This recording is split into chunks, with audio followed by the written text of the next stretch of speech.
လူငယ်တွေပဲဖက်ဖက်လူကြီးတွေပဲဖက်ဖက်နည်းနည်းဖက်ပြီးများများတွေ့ဖို့စာတင်ကုန်လေးစာရေးသူဦးဖုံးထားတို့ကျောင်းဆိုတာလောကကြီးဒီထက်လှပအင်းကြီးမှုအုံနောက်နဲ့ပုံဖော်ပြီးနှလုံးသားနဲ့ထွစစ်တအောင်လေ့ကျင့်သင်ကြားပေးတဲ့နေရာငါတို့စာတင်ကြောင်း1မိမိငုံမဲမဲမျက်နာနဲ့ဖိုးခေါင်းကျောင်းမတက်ချင်ဘူးအိမ်မှာပဲနေချင်တယ်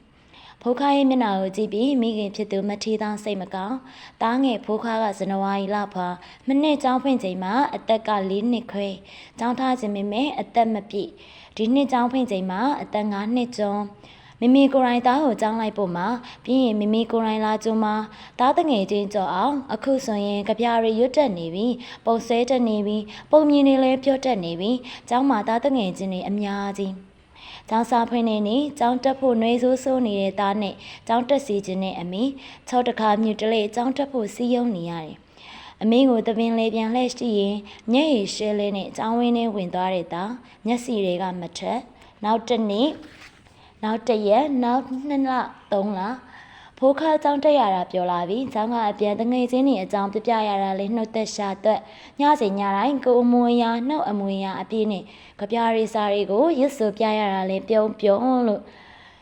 ကျောင်းနောက်ကျောင်းမှာဆိုရင်လို့မနက်စာကိုပြကြီးပြရစားရတာလေးအမောတကုံဒီလိုနဲ့ကျောင်းဝင်းနဲ့ပြေးဝင်သွားတိုင်းအမေကိုလှည့်ကြည့်ဖို့မိနေတတ်ပြီး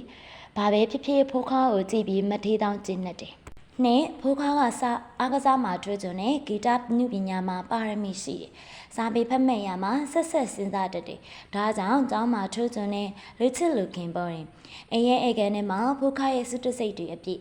အခုဆိုရင်ဖိုးခါအထက်တန်းကျောင်းသားကြီးဖြစ်နေပြီ။မထေးတောင်းနဲ့ဒေါ်ထေးတောင်းဖြစ်သွားပြီ။မိမိဆရာမကသားတို့တငယ်ချင်း9ယောက်ကိုစကူးရဲ့အတိတ်ပဲဖွေးမှု project ပေးထားတယ်။အချိန်တစ်ပတ်ရတယ်။စကူးဆိုတာကိုမိမိဘယ်လိုပြောချင်လဲ။စကူးကိုကျောင်းစတင်ကျောင်းတီးခြားပညာရဲ့တစ်ခုကိုသင်ပေးတဲ့ကျောင်းဘာသာရဲ့အလိုက်ဖွင့်ထားတဲ့သင်တန်းကျောင်းအဲ့လိုဆိုကြတယ်ဒါပေမဲ့မြန်မာပြည်ထဲမှာကျောင်းဆိုတာကိုအတိတ်ပဲ3မျိုးဖွင့်ဆိုတယ်ယတိယဟန်တို့တရင်သုံးနေထားရအဆောင်အုံကိုကျောင်းလို့ခေါ်တယ်ဒီလိုပဲအတက်ပညာသင်ယူဌာနကိုလည်းကျောင်းလို့ခေါ်တယ်နောက်တစ်မျိုးကျင်းသားတွေကိုစကြက်မှလှုပ်ပြီးထိန်းဆောင်ပေးရတာကိုလည်းကျောင်းနေလို့သုံးနှုန်းကြတယ်ဆရာတော်ဦးစောတိက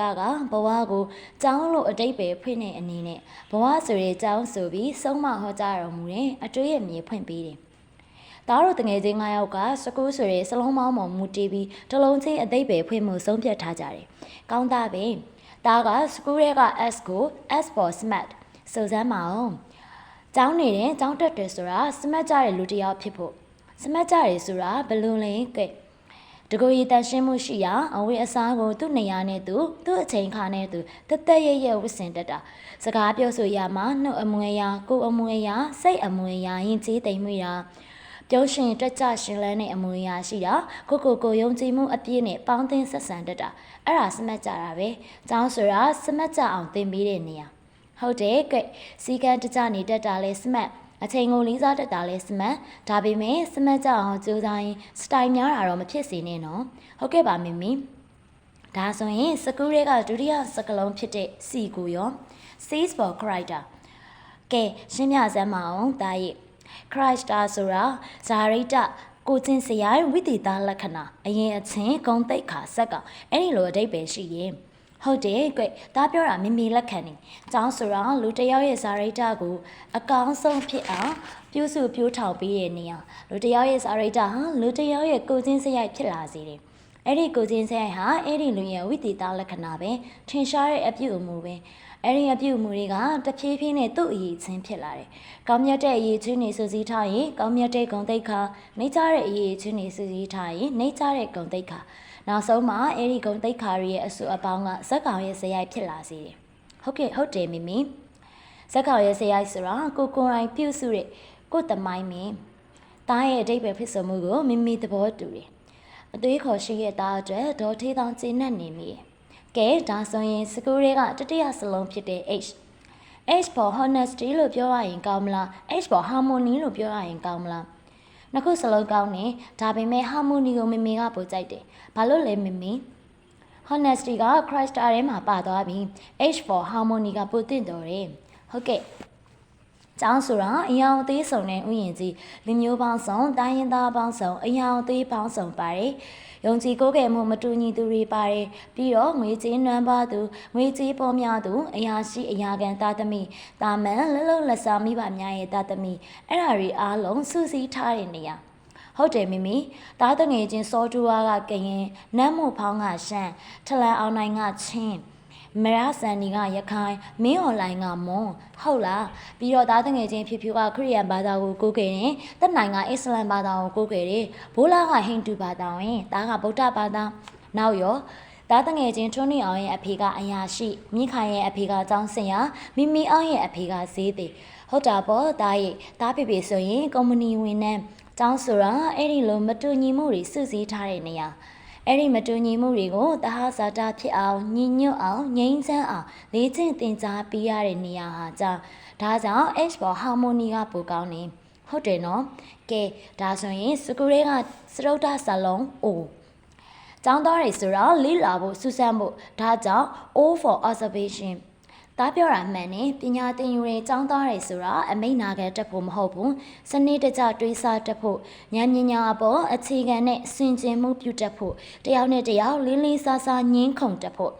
အယူအတွေးမတူညီမှုကိုပညာရဲ့အဖြစ်သဘောထားတက်ဖို့ O for observation ကောင်းလိုက်တာဟုတ်ကဲ့မိမိဒါပေမဲ့ O for obedient ဘာပဲပြောပြောအမိန့်နာခံတက်မှလိုက်နာတက်မှခေါင်းငိမ့်တက်မှကျောင်းသားကောင်လို့သတ်မှတ်ချင်နေကြတယ်အဲ့ဒါကိုမိမိမနစ်တတ်ဘူးဒီလိုပဲတချို့ကျောင်းသားတွေက O for objection ဘာပဲလို့စန့်ကျင်ကပ်မယ်ဆိုတာမျိုးဒါလည်းမိမိမကြိုက်ဘူးအကြောင်းအကျိုးပေါ်အခြေခံနဲ့တွင်းဆမှုမျိုးကိုမိမိကြိုက်တယ်ဒါဆိုရင်စကူရဲကနောက်ထပ် O for open minded ဒါကဘာကိုဆိုလို့ကျင်တာလဲကျောင်းသားတွေဆိုတာ open minded ဖြစ်ဖို့ open minded ဆိုတာအတွေ့အခေါ်အသစ်ကိုလက်ခံနိုင်တာအယူအဆဲကြည့်ပြီးအစွန်းမရောက်တာကိုယ်အုံနောက်နဲ့နှလုံးသားတကားကိုအမြဲတမ်းဖွင့်ထားတာမတူညီမှုတွေကိုသဘောထားကြီးကြီးနဲ့ရှုမြင်တတ်တာတားရဲ့အဓိပ္ပာယ်ဖြစ်စေချက်ကိုမိမိသဘောကျလိုက်တာပညာသင်ယူတဲ့ကျောင်းတက်တွေဆိုတော့ open minded ဖြစ်ဖို့ open minded ဖြစ်မှလွတ်မြောက်သူဖြစ်နိုင်တယ်တွေးခေါ်မြောင်မြင်တတ်ခြင်းဟာလူဖြစ်တည်မှုရဲ့အဓိကရည်မှန်းချက်ပဲဟုတ်ကဲ့မိမိသားတို့ဆရာကအမြဲတမ်းတွေးခိုင်းနေသူ့အတွေးကိုအမြင်ဖလှယ်ခိုင်းနေအတွေးအမြင်မတူညီမှုဟာပြဿနာမဟုတ်ဘူးမတူညီတဲ့အတွေးမြင်တိုင်းမှာမတူညီတဲ့ဘဝဖြစ်တမ်းမှုတွေရှိတယ်မတူညီတဲ့အတွေးမြင်တိုင်းကိုသင်ယူမှုတစ်ခုအဖြစ်လေ့လာရမယ်တဲ့သားရဲ့ရင်းချက်တဲ့အမူအရာကိုကြည့်ပြီးဒေါ်ထေးတောင်းကျင့်တဲ့ကဲစကူရဲကနောက်ဆုံး L for learning ဆိုရင်ကောင်းမလားသားဒါက L for love လို့အဓိပ္ပာယ်ဖွင့်ချင်တာမိမိ learning ကိုသားမကြိုက်ဘူးကျောင်းဆိုရဲတာလေးလာသင်ယူဖို့လို့အဓိပ္ပာယ်ပါပြီးသားပဲ smash character harmony observation open minded and love အဲ့ဒါတွေကိုလေ့လာရမှာဒါဆိုရင်သားရဲ့ love ကိုရှင်းပြပါအောင် love ကိုမေတ္တာတရားလို့အဓိပ္ပာယ်ဖွင့်မယ်လူသားချင်းချင်းမေတ္တာရှိဖို့လိုတယ်ဒါမှပြောစရာကောင်းမှာသားယူအစကိုမိမိကြိုက်သွားပြီဟုတ်တယ်သားL for let မေတ္တာတရားမိမိမျက်စိနဲ့မြင်တွေ့နေရတဲ့သက်ရှိသက်မဲ့အရာရာအားလုံးအပေါ်မေတ္တာထားခြင်းဟာဖခင်နဲ့အတူနေထိုင်ခြင်းတရားဓမ္မနဲ့အတူရှင်သန်နေထိုင်ခြင်းလို့ဆရာတော်ဖခင်များကအမြဲတမ်းသွန်သင်ဆုံးပါတယ်။စကူးဆိုတာဥယျာဉ်တစ်ခုလိုပဲအရာအသေးဆုံးတဲ့ပန်းတွေအနေအမြင့်မတူညီတဲ့တစ်ပင်တွေနဲ့ဖွဲ့စည်းထားတယ်။မြေပြင်ပေါ်မှာရှိတဲ့အပင်တွေအားလုံးအရာအစင်အနက်အနေအမြင့်ကွဲပြားကြပေမဲ့မြေပြင်အောက်ကအမြင့်တွေအားလုံးချစ်ချစ်ခင်ခင်နဲ့အတူတကွနေထိုင်ကြတယ်။အမြင့်တွေကရမဖြစ်ကြဘူးချစ်ကြတယ်။အငင်းမပွားကြဘူး။မြေပြင်ပေါ်မှာရှိတဲ့ရောင်စုံပန်းတွေကအလှချင်းပြိုင်ပြီးစိတ်ဝမ်းကွဲနေကြတယ်။မြေပေါ်မှာရှိတဲ့တစ်ပင်တွေကအနှိမ့်အမြင့်ပြိုင်ပြီးမုန်းတီးနေကြတယ်။မြေအောက်မှာရှိတဲ့အမြင့်တွေက love ဆိုတဲ့မေတ္တာတရားနဲ့ရှင်သန်နေထိုင်ကြတယ်။စကူးဆိုတာချစ်ချင်းတရားနဲ့မေတ္တာတရားတိဆောက်တတ်ဖို့ပြောဆောင်ပေးတဲ့နေရာ L for let 3. ကျောင်းဆိုတာလောကကြီးတိထက်လှပအင်းငိမ့်မှုအုံနောက်နဲ့ပုံဖော်ပြီးနှလုံးသားနဲ့ထွတ်စစ်တအောင်လေ့ကျင့်သင်ကြားပေးတဲ့နေရာဟုတ်ကဲ့ပါရှင်ယခုပြပြပေးသွားတာကတော့စာရေးသူဦးဖုံးတာတို့ရေးသားတဲ့စာသင်ကုန်လေးစာအုပ်တွေကငါတို့စာသင်ကျောင်းဆိုတဲ့ခေါင်းစဉ်ပဲဖြစ်ပါတယ်အားလုံးပဲကျမပြောရှင်တဲ့နေ့ရက်လေးကိုပိုင်ဆိုင်နိုင်ကြပါစေရှင်